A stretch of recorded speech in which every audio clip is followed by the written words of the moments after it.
కాపునాడు. సొంత గూటికి దళపతులు. ఆంధ్రప్రదేశ్ రాజకీయంలో ఇటీవల 3 మాసాల కింద జరిగిన ఎన్నికల్లో కూటమి అభ్యర్థులు గెలుపొంది అధికారం చేపట్టిన సంగతి మనకందరికీ తెలిసిందే.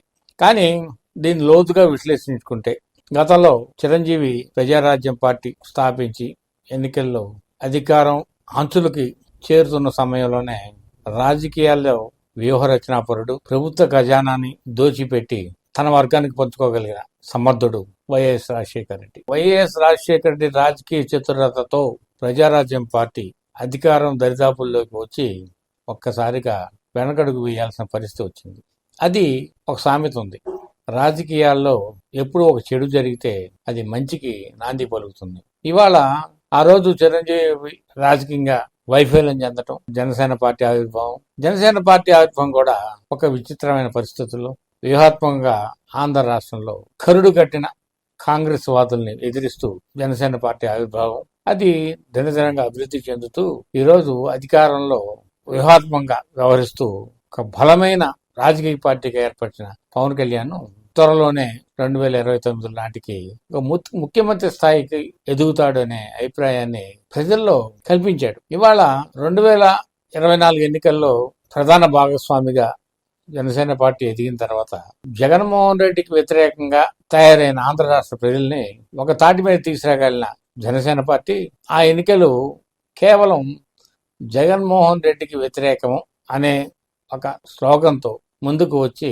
అధికారం చేపట్టారు. కానీ ఇవాళ ఎన్నికలు అయిపోయిన తర్వాత నిజంగా అసలు ఇప్పుడు ఆంధ్ర రాష్ట్రంలో ఉన్న కాపు దళపతులు, బీసీ దళపతులు, రెడ్డి దళపతులు వీళ్ళందరూ ఇవాళ జగన్మోహన్ రెడ్డికి వ్యతిరేకంగా జనసేన పార్టీని మనం నిర్మించుకోవాలనే వాదనతో ఇవాళ జనసేన పార్టీలో నియోజకవర్గ స్థాయిలో, జిల్లా స్థాయిలో దళపతులందరూ ఇవాళ జనసేన పార్టీలో చేస్తున్నారు. ఇది రానున్న కాలంలో ఇది ఒక ప్రళయంలాగా తయారయ్యే పరిస్థితి అయితే కనపడుతుంది.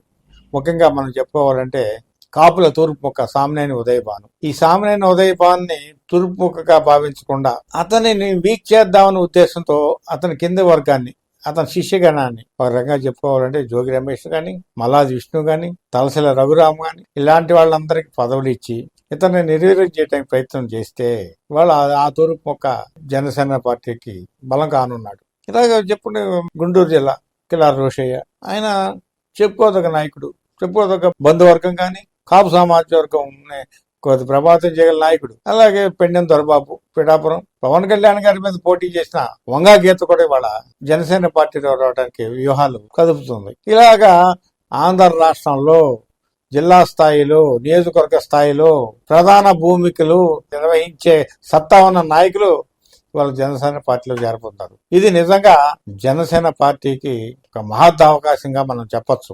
ఎందుకంటే ఇవాటి దాకా కేవలం పవన్ కళ్యాణ్ చరిష్మా మీద ఆధారపడే జనసేన పార్టీ ఒక అడుగు ముందుకేస్తుంది.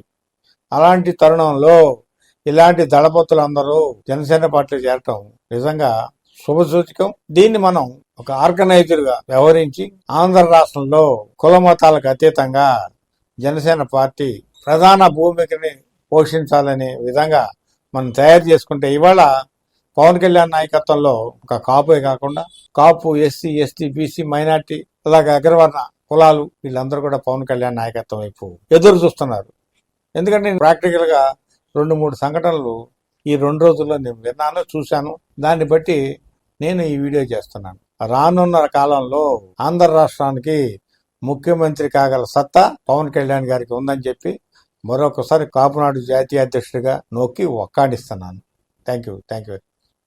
సమాచారం, సహకారం అన్న నినాదంతో కాపు సమాజ అభివృద్ధిలో మీరు భాగస్వాములు కండి. కాపునాడులో సభ్యులుగా చేరండి, చేర్పించండి. Please visit www.kapunaduindia.com. Read Kapunadu Monthly Magazine.